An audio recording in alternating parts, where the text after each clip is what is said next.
Talvez você já tenha visto o símbolo do caduceu de Hermes Trismegistus, mas eu tenho certeza que o que eu estou prestes a te contar é um significado que transcende tudo aquilo que você já viu por aí sobre este símbolo tão profundo que sintetiza todos os grandes mistérios do ser humano e também do cosmos. Então me acompanha nesse vídeo que eu quero abrir as portas deste grande símbolo hermético para que você compreenda de fato como ele representa não só a filosofia hermética, mas também o ser humano dentro da sua composição septenária. Então vamos lá.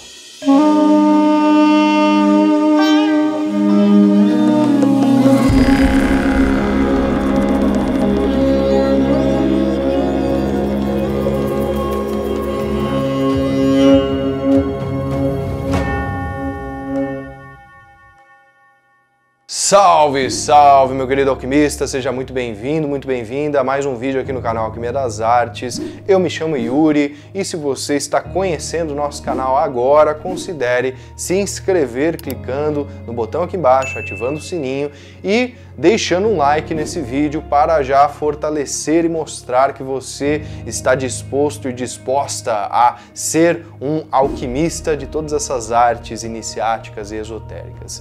Se você já é um alquimista das antigas, já sabe o que comentar aqui também. Então vamos iniciar o nosso vídeo porque hoje eu quero realmente falar sobre um assunto extremamente importante, de uma profundidade iniciática bem alta.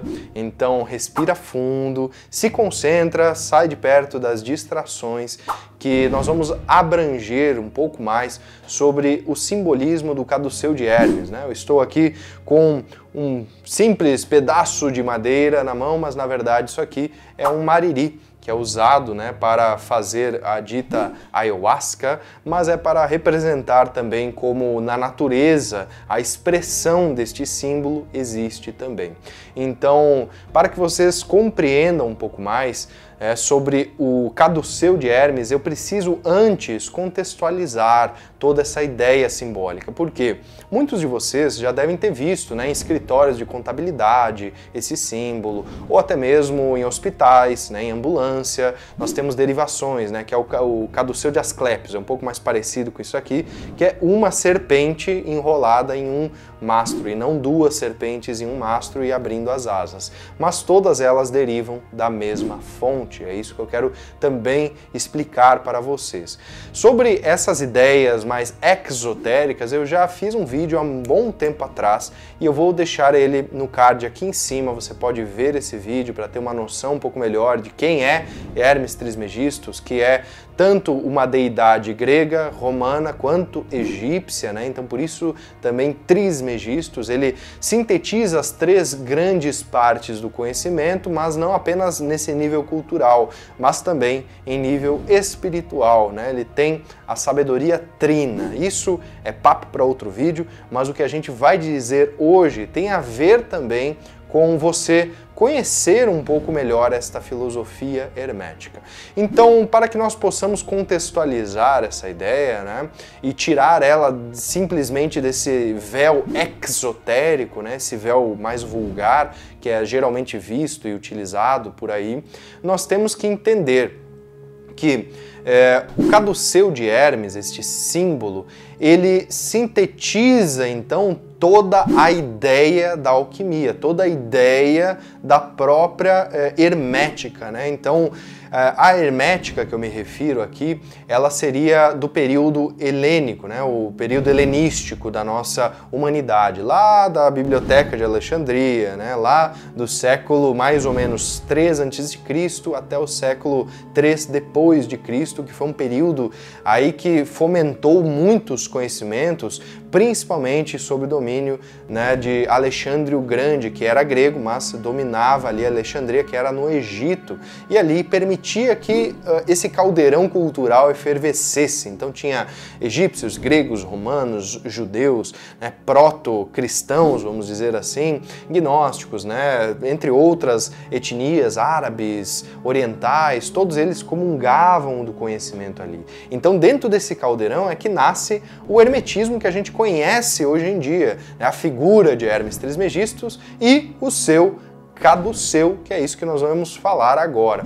Então, dentro dessa ideia, nós temos o símbolo primordial de uma vara e da serpente. Então vamos falar um pouquinho disso. O símbolo da serpente, ela sempre representou os mistérios. Isso desde os tempos mais remotos, né? Desde o Antigo Testamento, onde nós temos uma analogia muito clara também ao mesmo simbolismo, que é quando Moisés, né, ele desce do Monte Sinai e lá ele desce com as tábuas da lei e ele faz então um cajado em forma de T, né, com a serpente de bronze, ou esta serpente que iria curar o próprio povo. Então veja como este mesmo simbolismo aparece desde os primórdios, não apenas nesse período que eu falei que é o período helenístico, mas nos períodos bem mais remotos, né, 1500 a.C. estamos falando aqui.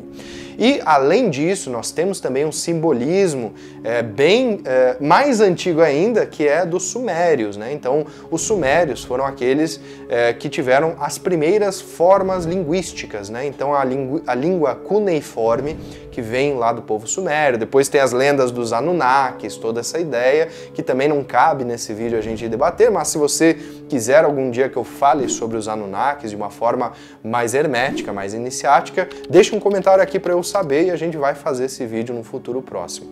Esses ditos sumérios, eles também tinham esse simbolismo, né, que é muito representativo, né? E o que nos lembra primordialmente uma serpente enroscando assim? Ela nos lembra o DNA humano. Então, vamos lá. As primeiras correlações que nós podemos fazer aqui é que a serpente dos mistérios, né, essa serpente que representa um andar em polaridade, né, um andar dual, porque ela tem que fazer o movimento para ir para frente. Então, ela tem que agir na dualidade para seguir no uno. Ela está, então, subindo, né, subindo algo reto. O que é reto? É justamente aquilo que é justo, que está no equilíbrio. Então, dentro dos mistérios hebraicos, a gente diz, né, que é aquilo, o justo é o tzadik, né? Então, todos aqueles que são justos seguem o caminho do meio, que é um caminho que unifica estas polaridades, então. E Moisés, como eu já havia dado de exemplo, ele era um dos justos, né, trazidos no Antigo Testamento. Então, dentro deste caminho de retidão, nós temos então esse simbolismo espiralar, o que representa também a espiral, né? A espiral representa o movimento não linear.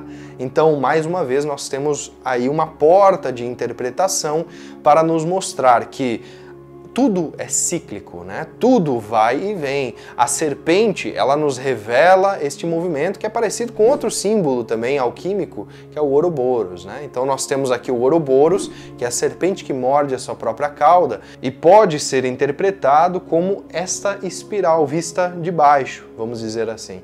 Essa espiral que ela vai ascendendo, ela também é representada dentro de uma cultura que não é ocidental, mas oriental, que é a cultura hindu, onde nós temos então uma ideia primordial que é a Kundalini. O que é a Kundalini? É dito que esta é uma energia que fica enroscada no nosso chakra básico, e eu já vou falar um pouquinho mais sobre os 7 chakras e a sua correlação com o caduceu do hermetismo. E esta serpente, ela é a nossa potência, que muitas vezes ela é desperdiçada de formas sexuais, mas que ela pode ser sublimada, então ela pode ser usada para o movimento de ascensão. Este é a ideia, né, o core central desta serpente, que foi a razão da queda bíblica lá de Adão e Eva também, resgatando, voltando do Oriente agora para o Ocidente, né? Nós temos então o Gênesis do Moisés, que ele vai nos explicar toda essa formação, a queda, que no hermetismo essa queda ela também é vista de uma outra forma, né, porque não há pecado original, como os cristãos geralmente falam, mas uma escolha original. E dentro dessa escolha original, né, dentro dessa queda aparente, a densificação da matéria, a serpente vai junto, né? Mas a ideia é que a serpente possa subir de volta nesta árvore. E este é um movimento que também é muito utilizado dentro dos caminhos da Kabbalah.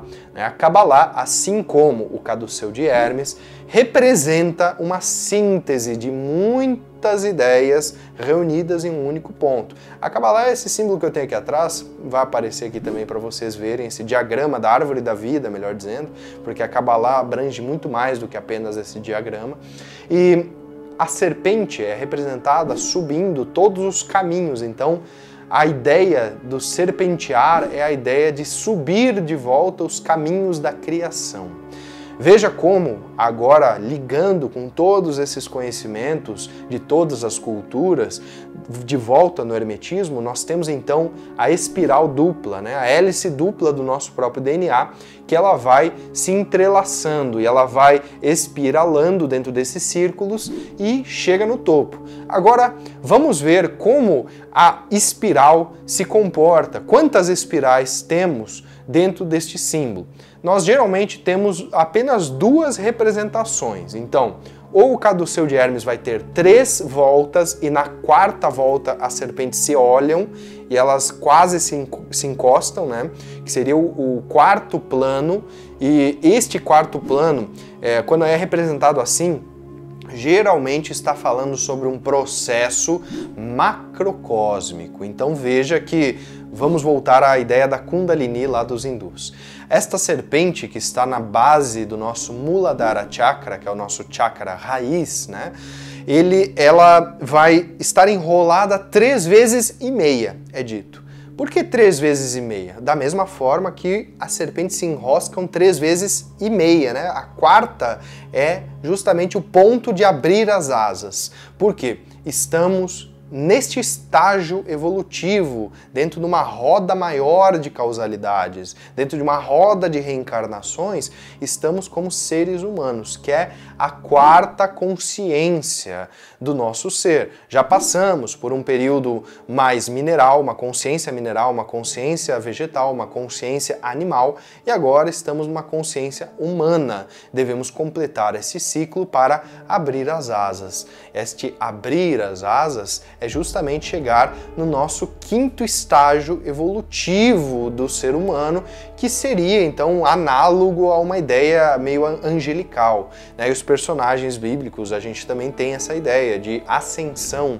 Enoque, Elias, foram personagens que, profetas, né, que conseguiram transpassar o nível de ser humano e chegar no corpo de fogo, chegar no corpo angelical, viraram próprias entidades, né? Isso eu também posso falar para vocês em maiores detalhes em outros vídeos. Então, se você quer, deixa um outro comentário aqui que eu leio todos eles e a gente vai produzindo esses conteúdos conforme vocês querem, tá bom? Então, voltando aos mistérios herméticos, a 4ª consciência é a que estamos vivendo hoje em dia. Por isso, quando é representado o Caduceu com 3 voltas, ele se encontra na 4ª e abre as suas asas. Agora, e o Caduceu com 7 voltas? O que ele representa? Porque essa é a outra interpretação deste símbolo. Então, ou ele vai ter 3 ou ele vai ter 7 voltas e se encontrar na 8ª. Quando ele tem 7 voltas e se encontra na 8ª, ele está representando um processo mais microcósmico, que é análogo ao ser humano. Todos nós temos uma constituição septenária. Então veja que o lado oriental, o lado ocidental, todas as ideias gerais, universais da espiritualidade, não importa por qual ângulo você veja, ela vai entender que nós temos uma constituição septenária, nós temos 7 corpos, nós temos como a teosofia de Helena Blavatsky nos explica, né, a constituição septenária, nós temos os 7 chakras, né, do hinduísmo, né, o budismo também traz trabalha um pouco com essa ideia. Nós temos as 7 forças, os 7 governantes, os 7 arcanjos, as 7 cores também análogas a exatamente esse mesmo mapa septenário do ser humano. Então, dentro desses 7 pontos de força que nós temos, que eu também não vou explicar aqui em detalhes esses 7 pontos, né, mas vale a pena você entender a analogia e depois ir atrás, ou mais uma vez eu faço outro vídeo para vocês falando sobre isso. Aí nós temos na oitava, né, e mais uma vez uma analogia com as nossas próprias ideias musicais, né, 7 notas, Dó, Ré, Mi, Fá, Sol, Lá, Si, e aí novamente o Dó, que é a oitava. Então, o que é o Dó da oitava superior? É um novo começo. Então, é quando se encontra na oitava volta, é que se abre, então, esta quarta consciência, que daí entra o símbolo das 3 voltas e na quarta se conecta, né? Se abre essas asas. Então veja como a própria ideia do caduceu, mesmo na sua constituição trina, quanto na sua constituição sétupla, ela vai representar os mistérios do micro e do macro dentro desses processos da evolução da alma humana. E bom, nós poderíamos fazer uma analogia aqui com todas as culturas, porque no fim das contas tudo é um. E não interessa a ideia ou a cultura ou a vertente filosófica que você olhe, todas que são verdadeiras vão falar sobre a mesma coisa, de diferentes formas, de diferentes culturas, como a gente já sabe, né? O bom hermetista entende que não interessa se você vai olhar para o lado cristão, judaico, para o lado hindu, para o lado oriental, taoísta ou para o lado indígena, todas elas vão mostrar esta única verdade. E a natureza, agora voltando ao princípio do nosso vídeo, porque essa é uma grande chave alquímica, ela expressa justamente aquilo que a gente deve executar, né? Então, um bom alquimista entende que ele busca a perfeição dessas coisas, ele busca terminar o trabalho que outrora foi começado, ou por ele em outra vida, ou pelo próprio movimento natural, né, dessa maturação da própria alma. E dentro dessa maturação é exatamente esses ciclos que a gente vai fazendo, né, com a nossa alma e subindo, galgando níveis.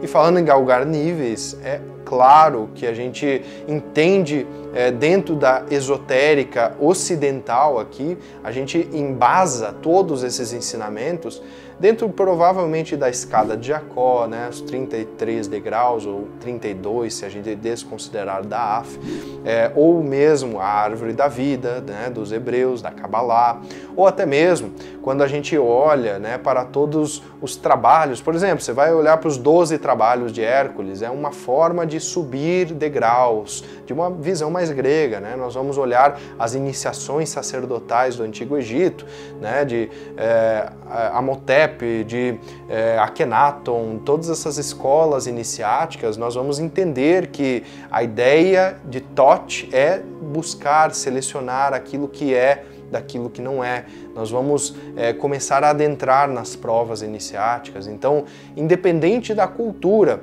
quando você sabe a essência, a matriz, aí tudo fica muito mais fácil de se compreender. E agora que você sabe que o caduceu de Hermes, ele é um símbolo tão universal e que representa tanto esses mistérios do micro quanto do macro, cabe a você começar a usá-lo de forma prática, de forma alquímica, para vibrar e elevar esta tua própria energia, tá bom? Sobre isso também eu acho que não cabe tanto a gente entrar no aspecto prático nesse vídeo, mas se você chegou até aqui e gostou do conteúdo, considere deixar um comentário, e se a gente bater aí, vamos lá, 1000 likes, eu faço um exercício prático, eu disponibilizo aqui para vocês para utilizar de fato o caduceu de Hermes e para você fazer esta meditação de ascensão conforme este símbolo tão sagrado, tão elevado dentro das iniciações, tá bom? Então fica com vocês esta missão e eu espero que você tenha gostado desse vídeo. E nos vemos no nosso próximo encontro. Um forte abraço, que Hermes abençoe a sua jornada com muita luz e sabedoria na força do amor, da paz. Amém.